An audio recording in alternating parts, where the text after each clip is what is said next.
are a winner. Stand tall, be proud. In the face of doubt, you shout it loud. Feel the strength, let it in. With every step, you're gonna win. You are a winner, feel no pain. You are a winner, feel no pain. Yeah, I woke up feeling like a champion.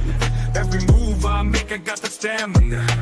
Eyes on the prize, never lose sight. Grinding every day, pushing through the night. Got the fire in my soul, never back down. In the ring of life, I'm the one with the crown. Sweat and tears, yeah, I paid the cost. Every battle fought, I'm never lost. Hit the floor, feel no winner. Stand tall, be proud. In the face of doubt, you shout it loud. Feel the strength, let it in.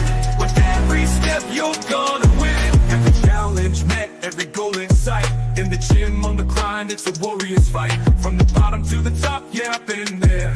With the heart of a lion, I face the dare. No fear, no limits, just pure drive. In the race of life, I'm alive. With every push, with every strain, I'm a winner, feel the gain. Hit the floor, feel the power.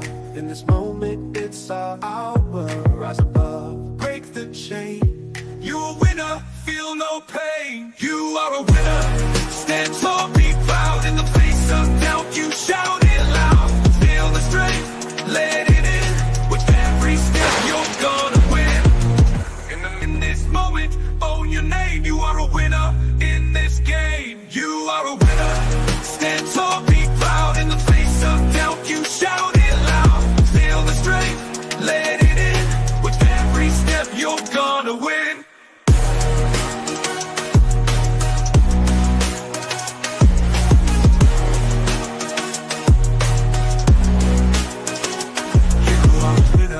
Stand tall, in the gym, on the grind, it's a warrior's fight. From the bottom to the top, yeah, I've been there. With the heart of a lion, I face the dare. No fear, no limits, just pure drive. In the race of life, I'm alive. With every push, with every strain, I'm a winner, feel the game. In the mirror, what do you see? Out in the face of doubt, you shout it loud. Feel the strength, let it in. With every step, you're gonna win.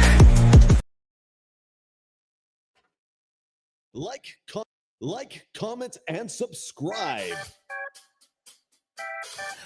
Hello, everybody. Welcome back again to your channel, BlueClouds Media YouTube channel. We are back. The boys are back again with another captivating, interesting sports show live on this channel. Don't forget, we're streaming on two platforms, X and YouTube. So wherever you find yourself watching us, remember, don't forget to like and subscribe to the channel. And what do we have for you guys today? Very, very interesting topics. Interesting topics that need a lot of people, a lot of heads in this today's topic. We'll be discussing the innovation, specifically examining the phenomenon of position fluidity and contemporary football. We will analyze the strategy discussion, the leading managers such as Pep Guardiola, Enzo Maresca, and Mikel Arteta, who are redefining player roles and changing conversation formation in or on the football pitch. Also, is this calculated involvement or high-stake gamble? We'll look at that. Are you enjoying your football? And if you're not enjoying football, why? What's the reason behind it? Let me know. What's the reason behind why you're not enjoying your football? Is it the revolution of football? We talk about the disciples, Pep Guardiola, Enzo Maresca, Mikel Arteta. Are the changing of rules in football in terms of position, playing players out of position when other managers see right backs and left back as midfielders? Do you think that is killing the game? Is Pep Guardiola killing the English game? Let me know. If you listen to Thomas Tuchel's interview, he also goes to a different dimension. So what are we seeing with these new up-and-coming managers, young managers, prioritizing football and revolutionizing football, seeing football in a different perspective? let us know in the comment section below. It is a topic that need to be dissect very, very well, go into deeply, and so we're going to go through a series of players that have been moved into one position or the other that have been effective and that has gone wrong for others also. It's positive and negative. We'll look into that aspect of it. So like I said, BlueClouds Media, my name is Nate Zion. Wherever you're watching us from, make sure you follow, like, and subscribe, and share the video. I have the my co-host Stephen G, my other co-host, which is Riley, is also here with us. You guys will see them here in a second behind the backstage, waiting for them to jump into today's topic. So don't go anywhere. We'll be right back in just a second.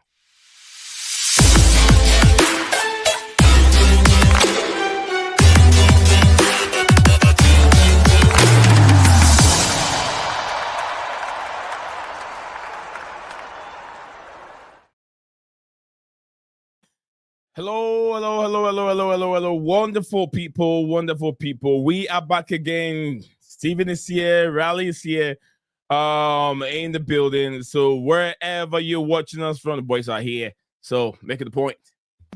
Raleigh, you all right? Well, after yesterday's disastrous defeat away to Manchester City, I don't know at this point. We knew we had to lose a game. Good grief. This has been the most embarrassing performance away against Manchester City for some time. I don't think yesterday was the only embarrassing performance that we've seen. The team hasn't been that great from the beginning of the season. And we were just the women version of Real Madrid. We don't play well, but once we get one goal in, then others follow. We saw that in the League Cup. They struggled to score more goals. They got to go City have the equalizer, and luckily, it was an own goal from City player. You get what I'm saying? So the team, to be honest with you, I've watched a lot of their game this season, and the team hasn't been playing very well. I don't know if Steven sees otherwise, because I've said it many times. It looks like they don't score many, but once they put one in, the goals start coming. But yesterday, City, playing City League Cup, playing City yesterday, we've not been good. They dominated the game. Sonia Bombasta did not do her homework very well playing in the League Cup. You realized, although you won the trophy, but you did not play well. So what were you doing? What kind of homework were you doing were you still partying in the beach, celebrating for that trophy? Was to forget that the main objective is trying to win the Champions League. Can she win it? I don't think so. But really, she's won it before, There's no reason why she can't with do Chelsea. It No. I'm not saying she hasn't won it before. Can she win it with Chelsea? It's not like it's not looking like it. The question is whether she can turn this tie around or whether it's next season.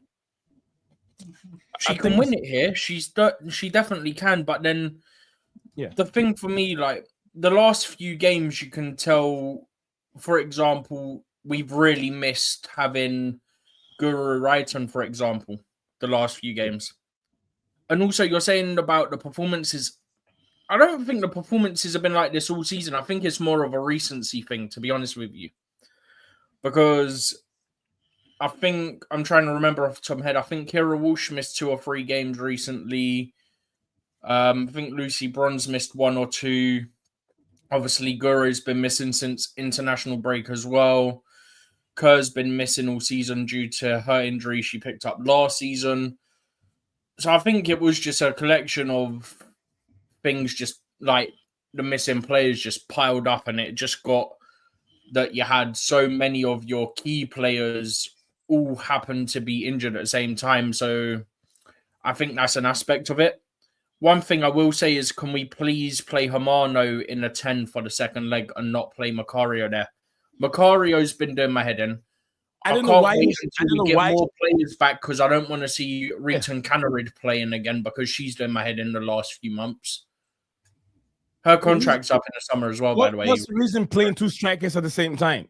It wasn't working. I was watching this game. I was like, it's not working. Sonia Bompasta, I'm not a coach. I'm not a manager, but I wouldn't even play Macario in that position and play what's the name again? Ramirez. Is it Mir Ramirez, right? Ramirez. Yeah, I wouldn't do you play know what I think will end up strikers at the happening? same time. When City was dominating the midfield, just were nowhere to be seen. Yeah. Second leg, I think we might see something more, depending on if anyone's back. I think we might see Neem Charles at left back. We might see Sandy Baltimore left wing. We might see Lauren James right wing. Hopefully, we see Hermano in a 10. I asked the same question. Sandy Baltimore is not a defender. She is very skillful. To be fair, she is actually quite good there. To be fair, but get the best out of the player. Put Nia Charles as a left back and put Sandy Baltimore as a left winger because she's got a lot of tricks with her. She can do a lot of skills and create more chances for Mia Ramirez to finish. And you got I saw captain, is it captain? Captain, right? Captain. That girl always, she put the light in me when I see her on the pitch. I get delighted when I see her on the pitch. She changed the game. Hermano changed the game. She's very young, 18 years old, but she's playing very well. What is going on with this team? Stephen, I'll tell you to be honest with you. I watched them play Brighton. I watched them play Everton. This team struggled. Although we've won all those games, but Chelsea struggled against Everton. They struggled against Brighton. Do you know what? I completely agree with you. What we've seen this season is the fact that Ashley Lawrence is bad. I'm sorry. She needs to be off the team sheet for the second leg. I'm sorry if Sonia Bompasser disagrees, but she now's got to realise Lawrence is no good. Buchanan has got to basically come back. Yeah. And what is going on with the others? I don't know. What is happening? I mean, I'm sorry, but Lawrence needs to get back to her best if she has a chance of going into the semi-finals. But we're going to get knocked out if we're not careful against, Man City, second leg, Bridge on Thursday. This is where I am tired of this patience, feeling like, what is happening to this team? The squad, it's unacceptable. We've got to improve on the second leg. This has been one of the most embarrassing performances in 28 games. And I get it, we've lost. But what this team did is criminal. I agree. Thank you very much, Riley Tyler. Big up to everyone joining us on the show today. Man like Mas himself, Mas from the Mas Sports World. He changed his name again. Now Saskia Guna. Okay, we'll go back to Saskia Guna. When I change the name, I try to get one name to stick to these lips. Then he changes again to Saskia Guna. All right, Guna man in the building. Big up to Guna man. Big up to him. Big up to him. Big up to him. Yeah. Arsenal women went down 2 days ago. Is it 3 days ago? Right, 3 days ago. They lost to 2 days ago, right? Yeah, they lost to Real Madrid. I don't know why. Arsenal can handle Real Madrid. We've beat Real Madrid many times. They've never beat Chelsea. Even though when our team is not good, they can't even beat us. You guys need to wake up again. Wake up, Arsenal girls. You need to wake up and do the job. Nah, we're fine with our then. That's perfectly fine. They give all the chance to what's her name again, Linda Casado, to do the job on them. I saw that solo goal. I was like, oh my god, who did that? Was it 3-0 in the end? I think it was 2-0. Yeah, I think it was 2-0. But they played Arsenal. Arsenal were in, but they can't get the goals. When they sign this English striker, I know things is not going to be good for Arsenal. She's not good enough. When they signed who? The English striker. What's her name? Forget her name. Russo. Yeah, Alyssa Russo. She's not good enough. Disagree on that, but okay. I mean, you can disagree. It depends on the way you see her around, the way her body movement is. To me, she's not really good enough for me. She's good for the English national team, But club level, nah, I didn't see enough for it from It could Manchester be set United. up though. It could be the setup of the team. Steven, a good player shines wherever you put it, him or her. Also, I'd Good point player is out a when good you look at some of the players around her compared to England, what I'm saying. Oh yeah, and then I agree with what Master's saying. The pitch, Steven, the pitch was not good. When they kicked the ball, I've seen a clip. pitch was- Like it was the pitch was waterlogged, dragging the ball basically, back. innit? yeah, the pitch was dragging the ball back. It wasn't moving. The ball was not moving at all. I saw one clip where I think Russo was running and one of the Madrid defenders came sliding in and literally mud all up her back and everything. The grass was catching the ball. Grass was catching the ball. Slow the ball down. Yeah, it was like waterlogged, didn't it? Yeah, something like that. Yeah. It was. Do you know what that raining. sounds like? I didn't watch the game, but from what you're describing, do you know what it sounds like? I don't know how much of the pitch was like that, but do you remember when Torres finally scored for Chelsea? There was patches of water on the Stamford Bridge pitch, yeah? That day, where the ball would just hold up. It was quite a big area of the pitch, right? Yeah. And that's how he ended up getting his goal, because he's running, the ball stopped, he had to turn to shoot, right? That's what it sounds like you're explaining, where there was so much water that it just stopped the ball dead. No matter what you do, you just couldn't get any momentum with any pass because the water just slows it. Exactly. Especially when you have water pile up in front of the goalkeeper area, and then you kick the ball, and then it slows the ball down. Similar thing was yesterday. There was no water, but the grass and everything, the pitch was so bad. The ball was not flowing. So I know that's why the women struggle. But you guys, look, Do you know what I'd just quickly say, though? Real Madrid that shit. You guys can do the job. They are when they play Chelsea or Barcelona. But one thing I will say, there is a chance Chelsea can turn it around in the second leg. We just have to start quick and be on it from minute one. If we can do that, you get the early goal and all of a sudden things change. I still expect them to be without the same 4 players they were without from yesterday. Given how those injuries were described, it seems like they'll be out for at least a couple weeks, if not longer.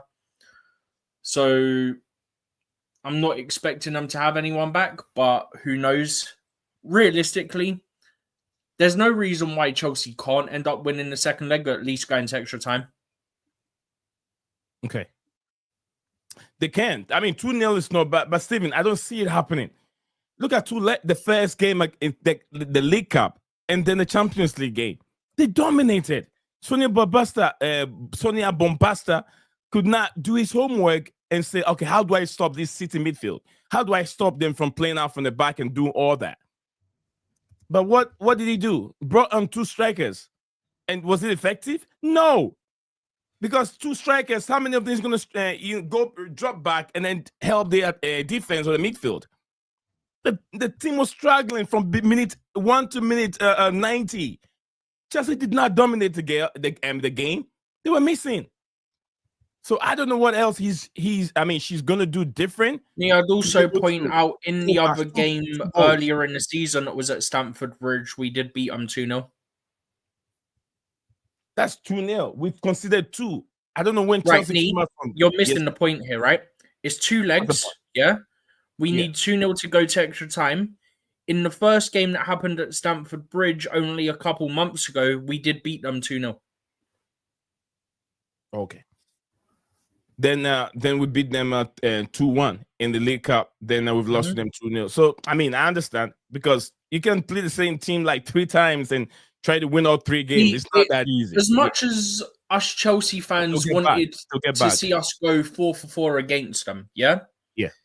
When you're playing a team 4 times in 12 days or any space of time that's less than a month, let's say, yeah, it's going to be difficult. You're very unlikely to win all 4 of those games.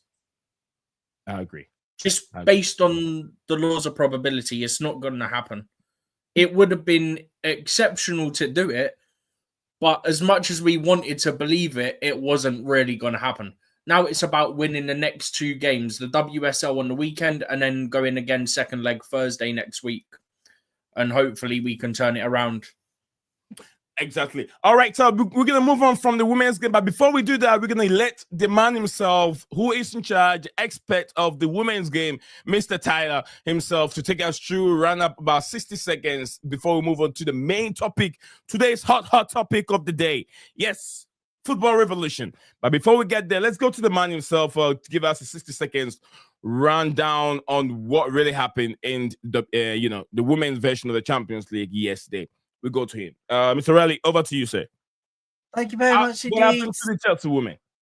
So, Manchester City victor Chelsea's first defeat of the season as Vivian Miedemar's double gave them a crucial advantage in pulsating women's Champions League quarter-final tie. Defeat ended the visitors' 31-game unbeaten streak stretching back to last May. Was Chelsea's third manager Sonia Bompastor's first with the club since joining from Lyon. Substitute Miedemar made a difference for City after coming on a hard time to her women's Champions League goal tally to 31 in 35 games. Meanwhile, in the other games yesterday, 4-1 for Barcelona away to Wolfsburg, and Arsenal's got all to do at the Emirates in the second leg next Wednesday. 2-0 down against Real Madrid in a pitch-disgraced game where the pitch was not well enough. Boom! Let's get to the other topics. Good job, my man. Good job, Tyler. Good job, great job. You've done a wonderful job. That's the highlights of yesterday's game. A very, very bad pitch that Arsenal played on against Real Madrid. And I know the Gunners, the women can do well. I have my favorites in that team. Yeah. I have my favorites in that team. I know she will drive them to get all victory. I want to see Chelsea and Arsenal progressing to at least the semifinals to the finals. I want to see them. It's been very difficult for both teams. But yeah, we'll get things going. But we'll get to the main point. Keep the comments coming. Gunnaman himself said, I see the pitch real. You see the pitch real. And Arsenal played on. And back at Emery, we will dominate. And I do agree with my brother and what he is saying right now. Don't forget, guys, as usual, like, comment, and subscribe to the channel. Man's World Sports tonight, Nations League semi-finals, Panama versus USA and Canada versus Mexico. I like to watch the Canada versus Mexico game. It's gonna be brutal. It's gonna be a very, very interesting game to watch, and I watch it tonight at Paramount TV. It will be live on Paramount TV. Don't miss it. Gunnaman say watching NCAA basketball and Euro Nations League today. Yeah, so college basketball because it's March Madness. Right. Buchanan and Vanessa Gales, Vanessa Gales, best center backs in the world right now. I think Buchanan is injured. Buchanan ain't getting seen for a long time now. She's not getting seen for a long time. Yeah, and she's done her ACL in November. She's not getting seen for a long time. Yeah. Lawrence is also awesome coming from Gunnaman himself. Leon and Barcelona look real good. But we'll see. We beat Leon 2 seasons ago. We beat Leon 2 seasons ago. So we got their numbers. And then last year we had to deal with corrupt officiating against Barcelona in the second leg to eliminate us. Yeah. That's not even biased. That's actually a fact. The ref literally gave them a BS penalty, stood there, laughed and smiled to herself about giving it. I'm not even joking. You can see the video. A foul that was committed outside the box, and then the referee pointed in the box. Bro, she literally stood there smiling and laughing to herself after she gave it. Yeah. I remember seeing that. I was like, oh my goodness, this is bro, my head was gone for like 2 weeks after that. I was raging. Very interesting. So where do we start from? Just a quick side note because of Guna mentioned about the Euros Nation Leagues tonight as well. Croatia versus France at 7:45 UK time, so that's an hour time till that kicks off. You've got Denmark versus Portugal, Italy versus Germany, Netherlands versus Spain also happening. And I think there might be a couple of relegation and promotion ones in the Euro Nation League as well. Oh, yeah, Scotland's playing as well tonight. So So if the Scotland watch-alongs are live before we even go off, we're probably going to get no viewers. So we better crack on with the paradox, genius or disaster. I mean, £60 million for both players, incredible. £16 million.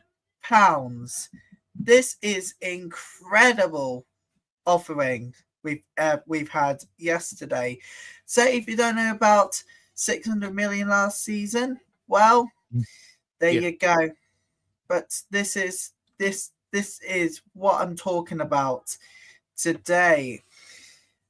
So the new transfers, people, looks like they have incredibly agreed. As well as Hugo is coming to Chelsea.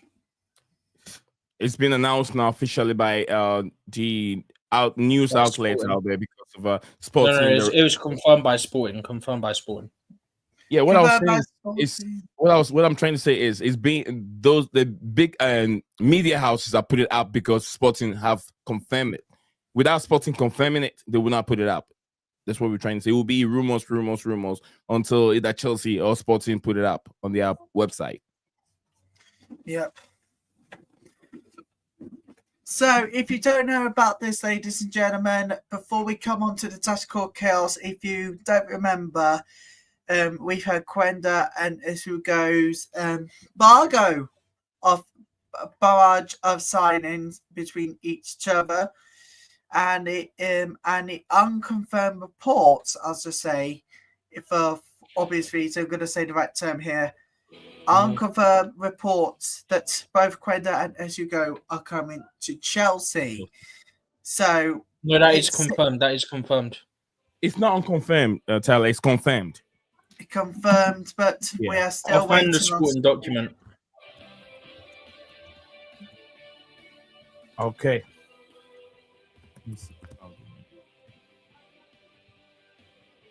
What is this playing from? I can't hear anything, so I don't know if it's just through your headphones. Oh, hold on in a second. Probably it has this thing. I switched my audio again. No, it hasn't.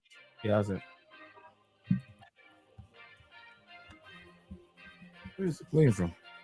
Listen, does my okay.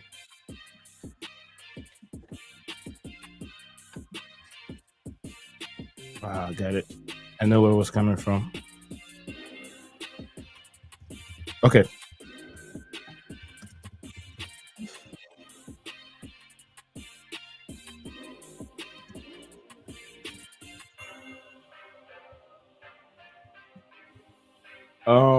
Can you hear that? I don't know if you guys can hear anything. Just, I think. I can hear that. You can. I'm hearing something else. I don't know where it's coming from. Not coming from me. I can tell. No, it's not. It's not from you guys. Playing on my end. It's definitely from me. Can get that. He's clicked the wrong thing again. Oh, I see why. I got two of these things open at the same time. Bless you. All right, got it. Okay. All right, so thank you very much, guys, for having a bit of patience with me. Technology is my thing, but sometimes it gets over me. I do. It's my thing, but don't worry. It gets over me one way or the other. It will. Go ask Bill Gates. Sometimes he forgets where the keyboard is. I won't lie to you. Yeah, he does. It happens. But anyway, we'll get into the show. Today we will be discussing the success story and the tactical mystic, exploring the rotation behind these and shift through in-depth analysis and player perspective. We want to go to some few players that have got success with revolution of football. When I say revolution of football, where defenders have been turned into midfielders or strikers. And we're going to look into those players that have gone well for them and those players that hasn't worked well for them. and that has made the game a little bit in the form of a setback. And fans will say, is this killing the game of the football that we all fall in love with? Is that tiki-taka football? Having left back or right back inverting or moving up and double up to strikers and all, adding up to the strikers and all that? Is it taking too much of these center backs? Is it taking too much of them? And is it making the game interesting? Does it take the attribute of what a defender is supposed to be? Does it take that aspect away from him? Where we've seen that from Trent Alexander-Arnold. He is a defender, but because of that, the way he plays, he doesn't defend well. And with that, people see him to be a very good crosser of the ball, but his work is to defend. What is going on with football? So I'm going to lay this down to to everyone in the studio and you guys watching us live. Let us know your thoughts or what you make of these revelation of football. Pep Guardiola, Enzo Maresca, Mikel Arteta, to be specific. Over to you guys. I'll start with Raleigh. What's your thoughts on what is going on with football? Well, it actually depends on a couple of factors, and one of those is obviously the Man City 115 case. So what happening here is we are yet to get a verdict on the case against Manchester City. But if they're found guilty of the most severe, they could get the punishment so big we have not seen it for a lifetime. Let's go to Arsenal. They seem to slip up every time there is a title race. The opportunity is there. The opportunity is gone. What is going on with Arsenal is different. Is similar to Manchester City. They're fluctuating in performance, but unlike Manchester City, they have not got a court case to deal with. They shouldn't be, they shouldn't make any excuses at all the way they are performing. As for us Chelsea lot, well, the performance is fluctuating everywhere. The defence, the attack, the centre-back, left back, right wing, left wing, everywhere is fluctuating, especially in the back line. We got to pull it on and we got to make sure that we perform better before the season's out. So basically, we got to improve the performance.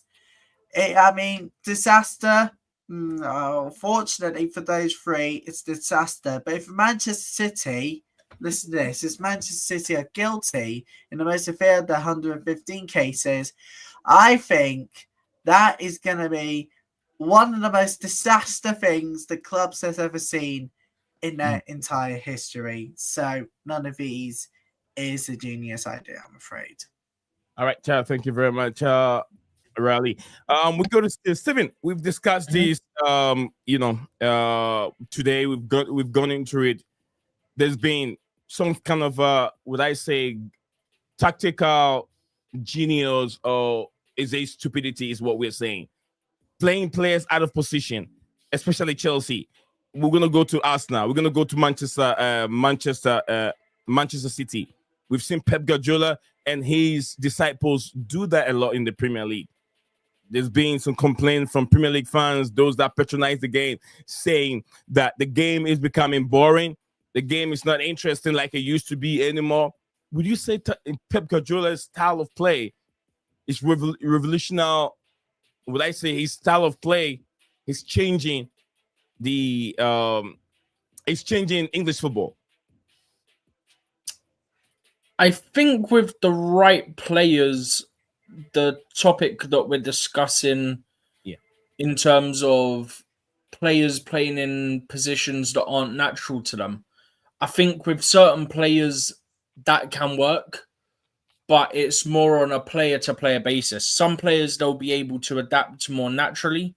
Some players, it might take time, and some might never adapt. I mean, let me give you a prime example. It's only been a few games, yeah? Arsenal have been playing Kieran Tierney at left wing. That is not a joke. That is a fact. They even done it in the Champions League second leg against PSV. So I don't know if that's going to be a permanent thing or if that's purely because of injuries, right? Because that's another reason. You've got people doing it for tactical reasons. You've got people doing it for reasons related to injuries. And it depends on circumstance, which way you look at it. The Tierney one, probably due to injury, I still think they could have used academy players instead, right?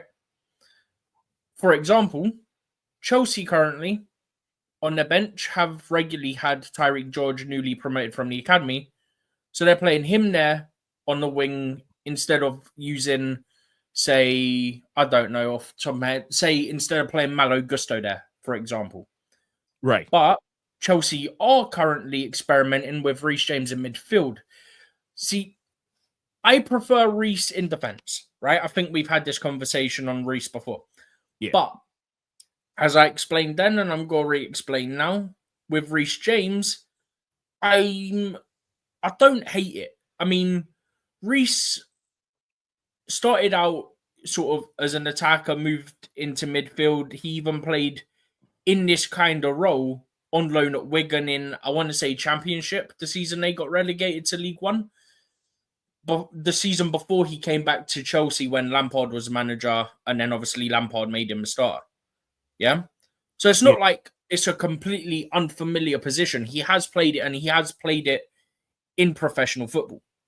But then you look at somebody like Ben White, who, to my knowledge, has never played right back, but since going to Arsenal, I mean, I think he initially did it because they did have injuries, but he's been a mainstay there at right back when he's been fit. You look at John Stones, again, I think that experiment started with him in midfield due to injury, so he was put almost like a defensive mid. But it's been a common theme the last 12, 18 months when he's played. He'll be between centre-back and defensive mid, and sometimes he's one area, sometimes he's not. Sometimes he'll start centre-back and he'll move into midfield. It really depends.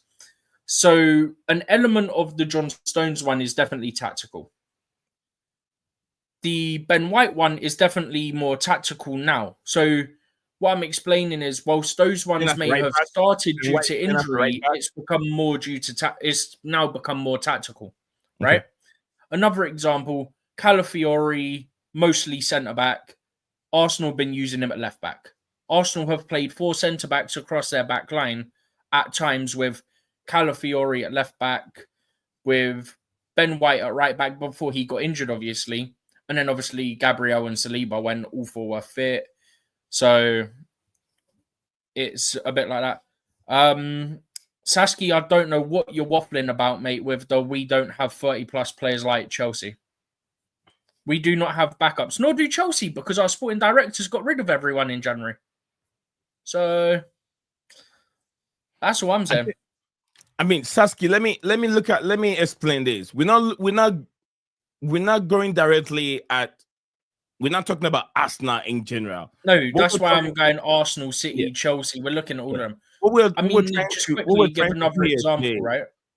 Yeah. Just so he doesn't feel he's targeted at Arsenal, even though I've mentioned the other 3 clubs. Liverpool, when they had Jurgen Klopp, used James Milner. I think he played both fullback spots. I think he played DM. I think he played further forward as well at times. Like, he played 4 or 5 different positions for them. So it was just, I was cycling through each team. Just, it was easier to start with Arsenal because you got Ben White, and obviously we kind of touched on City as well before. So I didn't want to start immediately with City. So I started with Arsenal. Walker. We can talk about Kyle Walker a bit later as time goes on. Yeah. João Cancelo played multiple roles, including at left back at times, even though he's a natural right back. There's a lot of examples. It's just cycling through each team and how they do it.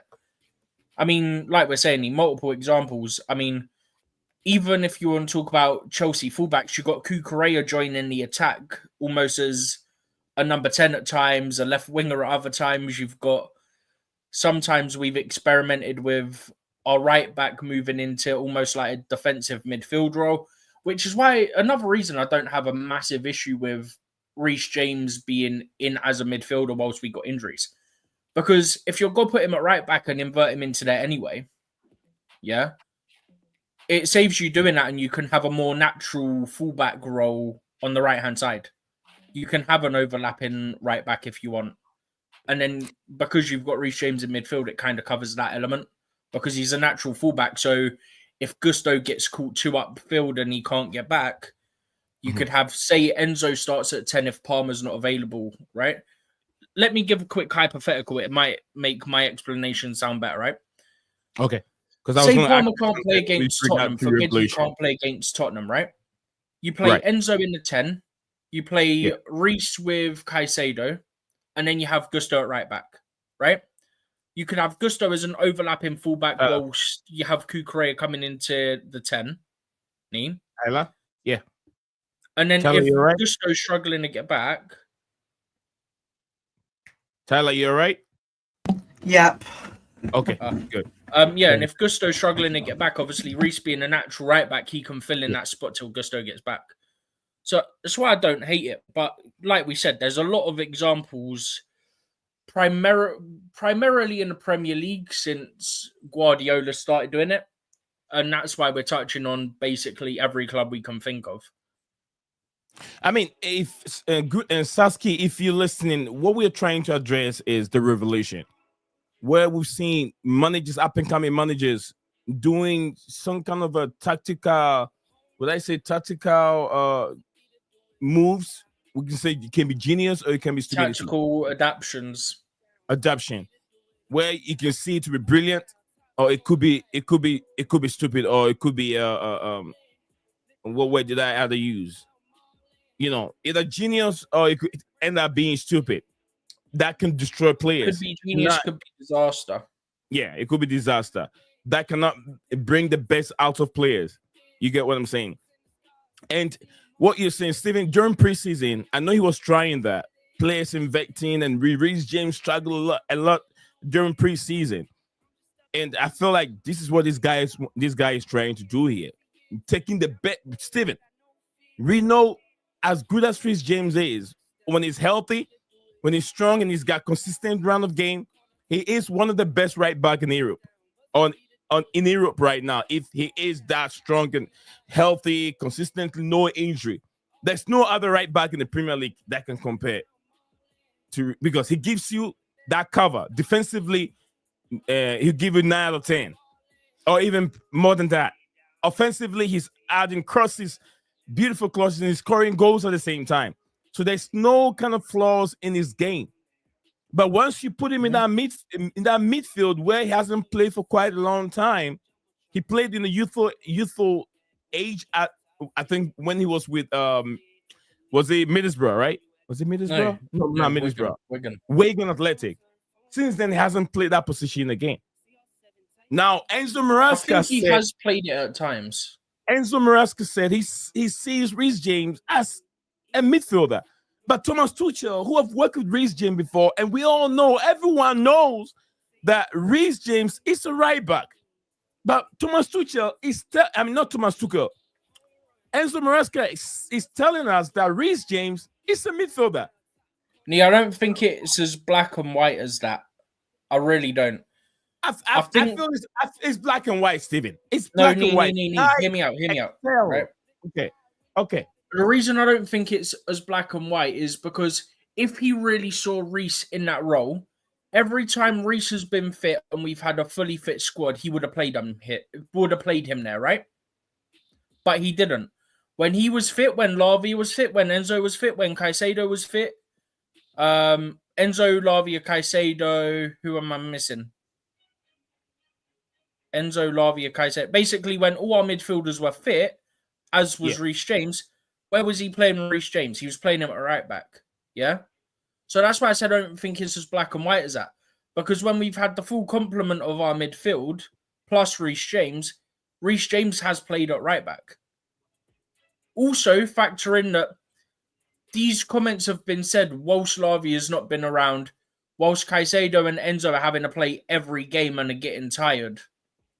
So for me, it's not as black and white. I think it's more...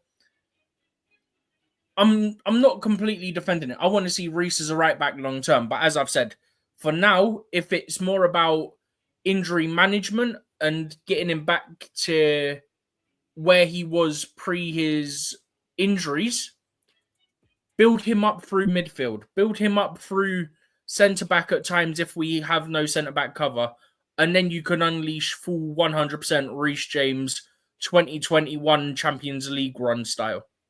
I think it could be a minor misspeak on his part. I could be wrong. But based on the history of how he's used him when everyone's been available, I don't think it's as black and white as what it sounds.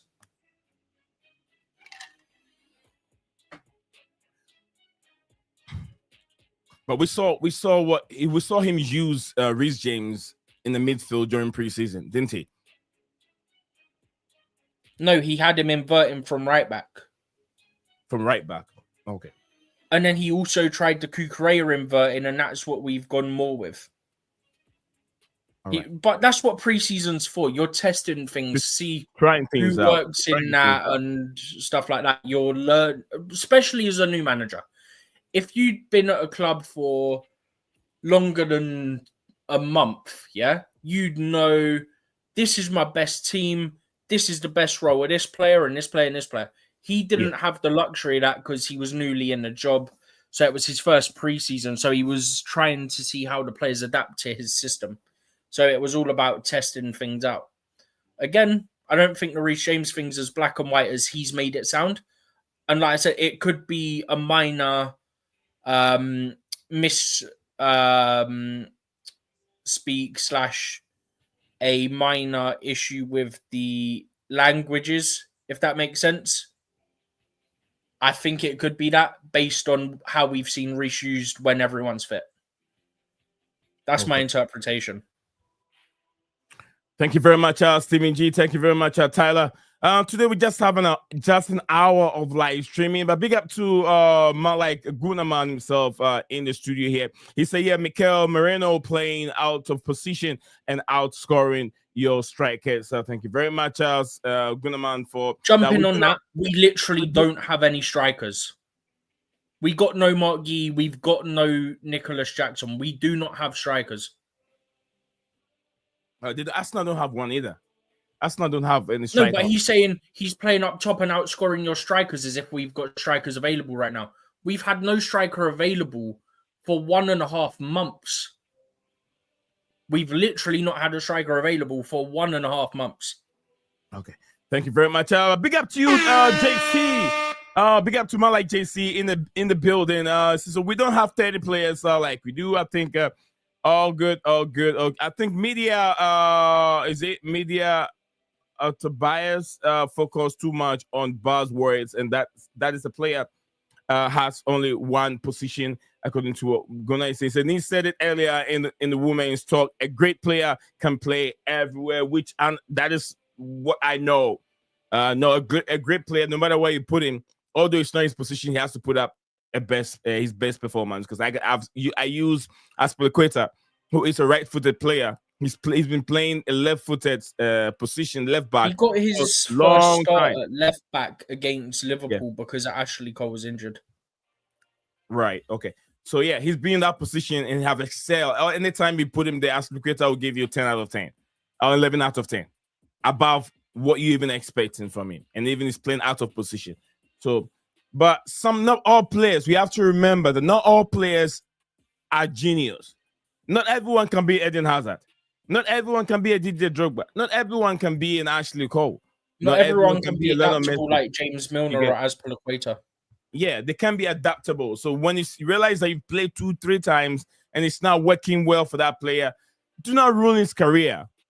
Play him in his best position. We did the same thing with Disasi. I always say Disasi is not a bad player. But Enzo Maresca have made the player look so bad. He's not a bad player. Disasi is a very good player. But give him the chance, give him a consistent run of game, and keep your center backs. If you keep changing your center back all the time, it's going to make it difficult for them to understand each other. But we're going to talk about that. We're going to talk about Kai Havertz next in the stream. Do not go in there. We'll talk about Kai Havertz. Where is this man's, the German machine's preferred position? We want to know. Chelsea brought him in from Germany, and no one knows his preferred position, whether he's a 10, whether he is a striker, a winger. We've seen him play left back or right back before in Arsenal. So let us know. Are the managers overthinking? Pep Guardiola, is he overthinking? Arsenal, Mikel Arteta, are you overthinking playing this player everywhere? Who knows where Kai Havertz's position is? Let us know in the comment section below. Thank you very much. It's been like that forever. From Gunama, it says football doesn't change. Match fans and access has. Okay, we used to have 2 subs, so yeah, players had to play positions and same as now. From Gunaman says Italy versus Germany coming up and Holland versus Spain. Thank you very much for sharing that with us. Big up to everyone joining us the show today. Big up to you, JC. Big brother JC, I hope you're doing very well. Disappointing to lose for Chelsea girls, but let us hope they come back again in the next game. That's what I'm saying. We got no strikers, but put someone there, he will score on the it's just corners team all the time and free kicks all the time. It's goal. No matter how they score, it's still a goal. Whether free kick or corner, it's part of the game. Without penalties, it's part of the game. I love this song. Bro says that Germany played Kai at left back, left centre mid, right wing, centre forward cam. Confirms his statement. Real good players can play many spots. I think you're overhyping Havertz. I don't think he's a real good player. You know, hear that? Mus, you hear what Steven said? He believed that Kai Havertz. But I'll tell you too, I don't think Kai Havertz is... Tyler, want to say something? Well, do you know what? My preferred position for Kai Havertz has to be either attacking midfield, false 9, or even a striker. Because one of these 3 could actually be the difference for Chelsea to give us back the positive results. Look, this is how I see Kai Havertz. People say he's a 10. He doesn't have that 10, the skills to be a 10.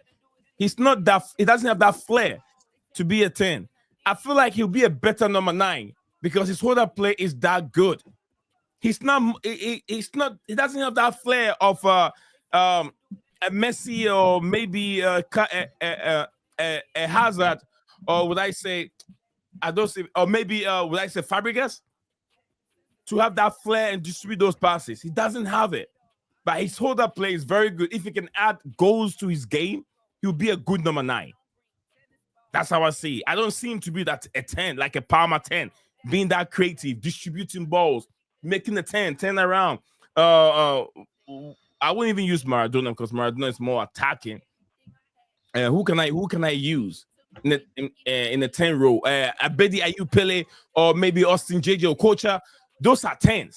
These guys, they hold the ball. They turn around with the ball, give passes, collect the ball back, looking for runs. They have the vision to give those passes out. He doesn't have one. So I don't even see him as a 10, as Steven said. He 50-50, he's not going to win them for you. He's not going to win 50-50. He's not defending very well. So what is it? He can hold that play, like I said. I'll give that to him. He can hold the ball up. But then finishing is not there.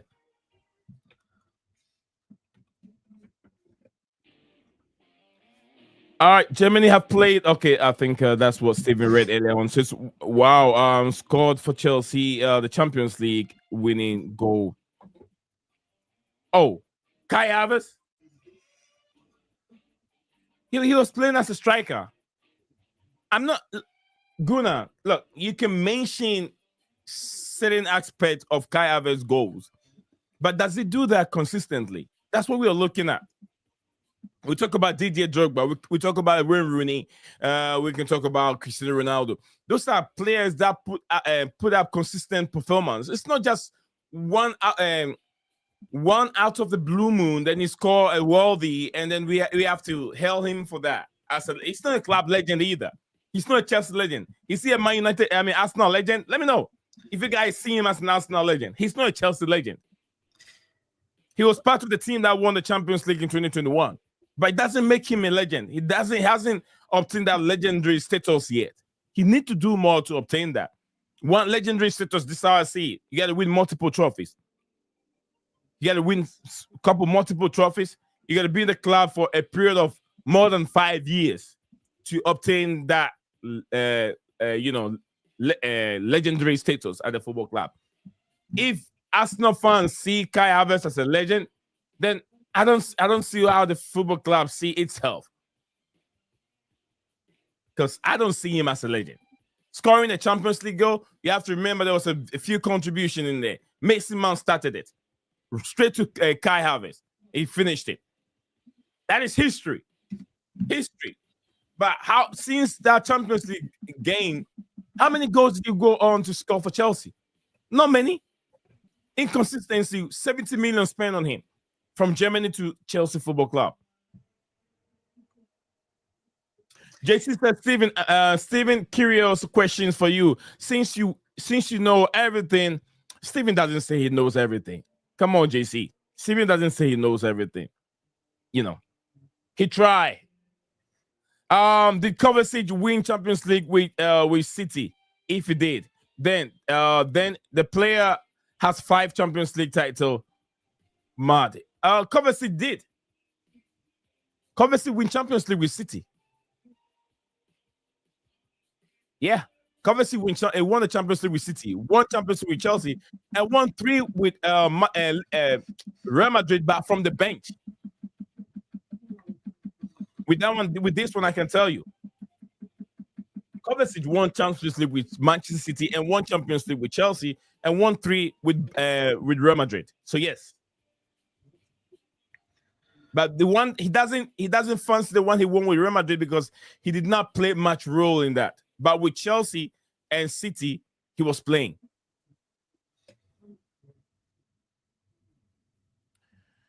All right. JC said, okay, Guna Batshuayi also scored a winner, scored winners, which gave us a Premier League title. Absolutely. That's one of the examples, Guna man. So I'm very, very happy that he brought this up. Batshuayi scored even a goal against Atletico Madrid at the Politano. But Batshuayi scored the only goal, the winning goal. I'm not saying the only goal, but it scored the winning goal for Chelsea during the Champions League game at the Politano. Batshuayi scored that goal for Chelsea, and just like you said, he scored a goal that won Chelsea the Premier League. That's one tap in.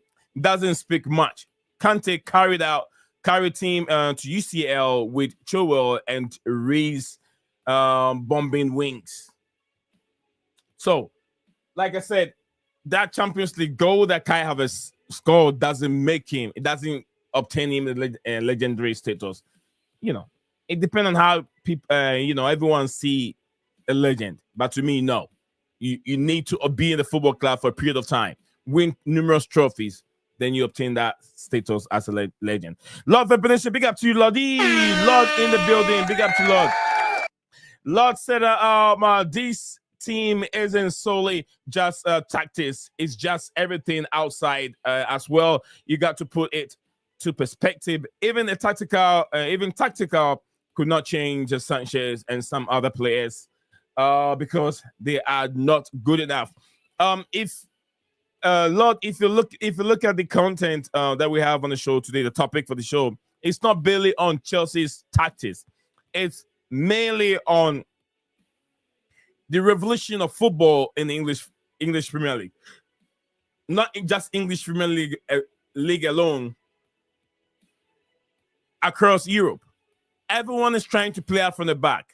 And we've seen defenders playing as wing backs. We've seen defenders playing as defensive midfielders. Is it really helping the game? We have defenders who cannot defend well. And I did mention one example, which is Trent Alexander-Arnold. He's a defender, but defensively, he is very bad. Offensively, very good with crosses and scores goals because he's got some wicked, powerful strike. He can score from angles. But is that what we want from the game? It's not taking something away from the attackers. It's not taking something away from the attackers. If he set forward during set pieces and he scored with his header or a drop ball and then he scored, that is fine. But he prioritized moving forward and leave space behind. Why is football changing into that where everyone has to play out from the back? So if you don't play out from the back, it means that your team is not good. Is Pep Guardiola helping the game or is he destroying the game? That's the main question. That's what we're talking about. And they are sitting key managers in the Premier League that prioritize that style of play. Pep Guardiola, Enzo Maresca, and Mikel Arteta. We've seen Thomas Partey playing left back, which Gunnerman said that at that time, certain players were not ready. They have a lot of injuries, so they have to play Partey, which Partey, it did not work for us now. When Partey was being playing as a left back. So if you tried him first, you tried him second, it's not working. Stop playing that player in that position because it's not helping him. Partey, if you look at Partey's career, defensive mid and attacking mid, those are the two players that Partey excel in. Playing him as a left back, he's not going to excel well in his whole entire career. It's just like you've had a dog for over 10 years. Now you want to teach a dog how to shake your hands. How's he going to do it? You're teaching a dog that is too old new tricks. It's not going to work for the dog. It's just like a boxer. If you don't teach a kid how to stand and how to throw a fist at age 5, when you get to age 15, it's not going to stand for you. Struggle. You start from a very tender age, 5, 10. Know how to stand. Know how to squat. Know how to go on his knee. Know how to be on the tippy toes. All that at a very, very tender age. When he grows, he can't catch it up anymore. So that's what we're trying to direct the topic to. So let me know what you guys make of it. Maybe Pep destroyed wingers with a style of play, which I do agree with you. He has destroyed football, one way or the other. Rally thoughts on Chelsea, Gail, brother. Do you think UCL will be again the one trophy which girls are unlucky to win? I don't know about that. Really, got to be honest with you. Quite frankly, it's going to be difficult to know, but it has to come in the second leg where we have to perform, and then we'll know if we have to do better in the Champions League semi-final. But at this moment, we're going to focus second leg. Thank you very much. But let me ask, who do you think is going to win it? It has to be Barcelona again. Look, they've just been too strong against Wolfsburg. They could potentially be strong against Chelsea. I'm sorry, but for our Champions League as a whole, it has to be Barcelona. They've just been well too good. What about Olympique Lyon? From what I'm hearing, they are also very good. They're also very good, but they've beaten them. But they've beaten them a couple of times, really. Like we've seen, that they are going to be down. They're going to lose. They're going to lose the final. Going to be honest with you, Barcelona as a whole this season have just been well good, and on the whole, they deserve to win the trophy again. But if we defeat them in the semi-finals and we play on the right people, then we make changes to the second leg and then we keep that consistency. But what we've seen in the first leg against Man City, disaster. All I'm going to say is we need to improve. I'm going to say we need to improve. Thank you very much, Riley. Steven, you're there? I think we lost Steven for a second. All right. We've still got a few more minutes to go, and then we'll call it a day. Today's stream has been very late, but all good to the guys out there. Let me check on my list if I've gone through everything. I've mentioned a lot of players' names here. Very, very sure I have.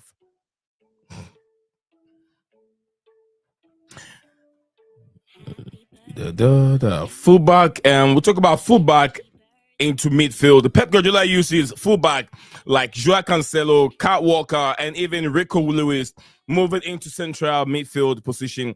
It is Premier League.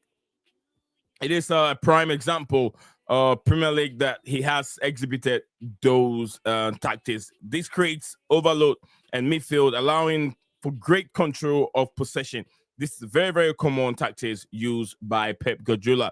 He has also used central defenders in midfield role. John Stones as a prime example of that also. Also, we can look at some false fullback also. Guardiola has essentially redefined the fullback role with them often playing more like central midfield and position. We've seen the likes of Vraggio. Yeah, Josco Vraggio, his performance, and he's been outstanding when he moved forward. He reminds me of Marcus Alonso. When he gets to that 18, to be honest with you, it will be a goal. When he gets to that 18-yard box, you're looking for a goal from him. Also, we're going to talk about Mikel Arteta, Ben White versatility. Also, Ben White, primarily a centre-back, has excelled at right-back for Arsenal. This has provided Arteta with tactical flexibility, allowing Arsenal to build play from the back with greater possession range. Kai Havertz, also one of the players that we can also talk about here. Kai Havertz, Arteta has used Kai Havertz in multiple positions, including as a centre back, as a centre forward, and also as a midfielder. This has led many discussions about his best position, but also shows tactical flexibility that Arteta desires. We're also going to talk about Alexander Zinchenko, also from Arsenal, similar to Guardiola tactics. Zinchenko is naturally left back, move into midfield when Arsenal are in possession. So it wasn't just these managers. Klopp also does the same thing. Klopp also does the same thing. There's also here a topic here, and some here on Jurgen Klopp. James Milner, adaptability. Although his Liverpool career spans longer than 5 years, Milner ability to play in virtually any position across the pitch was consistently utilized by Jurgen Klopp. He failed in at right back, left back, and midfield, often due to injury crisis. Trent Alexander-Arnold, also from Liverpool. In more recent times, Trent Alexander-Arnold has been used in hybrid role, moving into central midfield when Liverpool are in possession. This has allowed him to utilize his exceptional passing range from central areas. So, I mean, if you look at some of these players, which of them would you say that it hasn't been that effective? Most of them has been effective. Trent has been effective, but his job on the pitch is to defend, and he's not defending very well. So, do we say that being a hybrid is a good thing for defenders? Probably, I'll say no. You have wingers, you have attackers. Let those players do their thing. Keep those center back within the halfway line, and then their position. They're doing too much. They're doing too much in the game. A lot of definition said that inverted players has been used as well, which in one hand is good in terms of packing the midfield, but it is difficult when you have gaps in the fullback position. Someone has to cover there as well, and that is coming from a man like Lord Vepenation. Big up to you, man. Big up to you, bro. Lord Vepenation. And guys, don't forget, we're about to wrap up here in the show. We're about to wrap up here. Steven, are you back?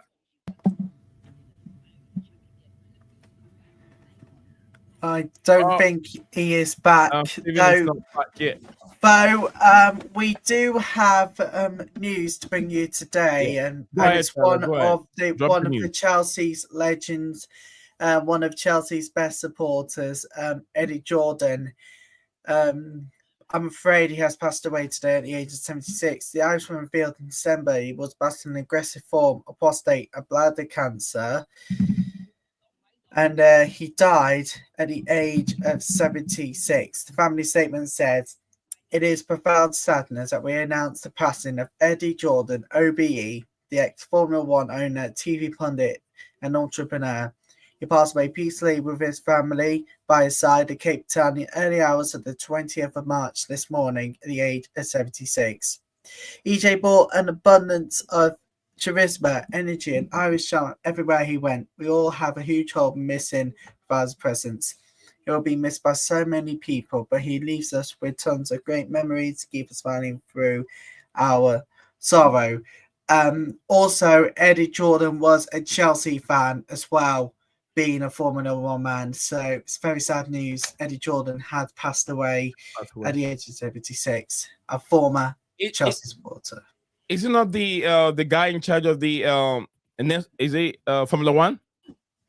Yeah, Formula One, also a Chelsea supporter. And then also I was told that he gave Michael Schumacher his debut to be make history in Formula One. Yeah, so yeah. May he still rest in peace. May he still rest in peace. With that, I think, guys, this is where we're gonna draw the curtains today. We're closing whilst Tyler is here. He didn't leave before leaving. We are before us closing the show. Is that a good thing, Tyler? Yeah, good thing to say before them. Not Scotland takes over, bombards YouTube with watch along coverage. We're gonna get out here before the Scots takes over. Thanks to all your company today and for your support. We'll be back. Can we do it again tomorrow? I'm not so sure. Tomorrow probably I'll be off. I said that earlier on a Monday. I will be off for tomorrow. I got tons of work to do. I'll be off tomorrow, get things done, and then take some few days off during international break. Do you want to return back on Monday? Yeah, I'll shoot you a message, Tyler. Don't worry. Yeah, brilliant. Whatever you do, whatever you do, people, have a fantastic weekend. Don't forget Women's Football Weekend. I look forward to having company on Saturday on the Women's Football Channel to kick off Women's Football Weekend with the Sky Sports Cup final between Hibs and Rangers. And then live on Sunday for a double-header Championships time-wear derby between Newcastle and Sunderland.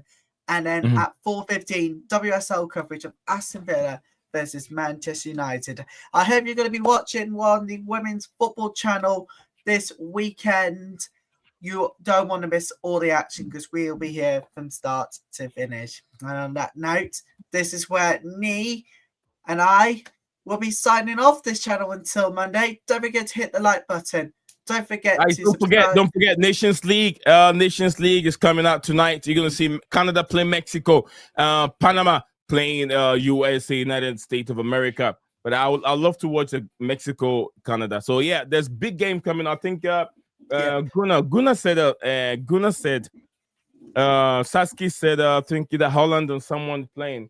Let me go back to what he said over here. Go back to what he said before we go. Thanks for all your lovely messages, people, today. We're really good to have the conversations going. I'll find it. But anyway, so there's some good games coming up. So if you're boring, you want to find something to watch, don't forget Nations League is right there. There you go. And on a note, we're going to wish you a very good weekend, and we'll look forward to having your company again on Monday. Like and subscribe. Follow BlueClouds Media on X. Have a great weekend, and we'll look forward to seeing you again on Monday. Have a great weekend, everybody. Absolutely. Have a great weekend, everybody. Let's go. I'm here.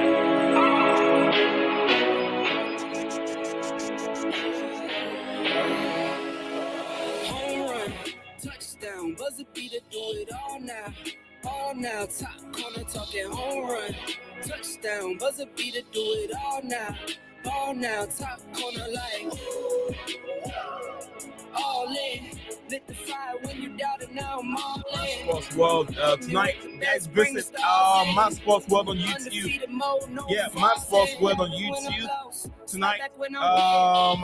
Portugal versus Denmark, Croatia versus France, España versus Holland, and Spain versus Holland will be a good game to watch. Yeah, don't forget, guys, a big game to watch. Yeah, Spain versus Holland. Yeah, and also Germany versus Italy. What a mouth-watering game to watch, guys. Mouth-watering games to watch, guys. Spain, Germany versus Italy. Then we can also talk about track weekend. Okay. NCAA, some Beatles weekend, NHL always as usual. Yes, Mass Water Sports. Don't give him a check him out. Check him out. And subscribe to the channel, guys. Yeah, we'll look forward to seeing you on Monday. Have a terrific weekend, everybody. Rally, we can hear you. Rally, we can hear you. Oh. You're there muted. You go. Can you hear me now? No, you're not muted here. Your voice is not coming through. Voice is not coming through. Say something. Can you hear me now? Oh, yeah, I can hear you. Sorry, probably it's from me. And on a note, people, we are out of here. Absolutely. We are out Have of a great here. weekend. See you Monday, people. Rally, take care. I'll see you on the other side next week. Bye for now. Do it all now, top corner talking home run, touchdown, buzzer beater, do it all now, top corner like, all in, lit the fire when you doubt it, now I'm all in, put me with the best, bring the stars in, undefeated mode, no falling.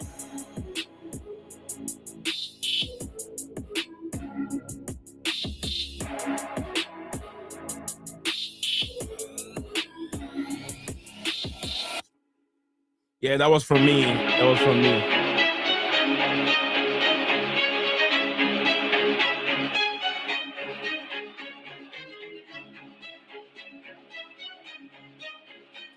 All right, beautiful people. BlueClouds Media. My name is Nice Zion. I'm out. Woo! Woo!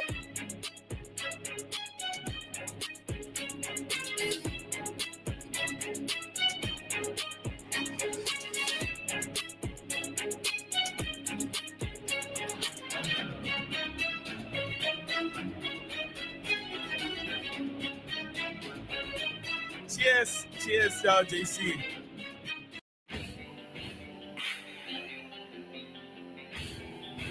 I love music.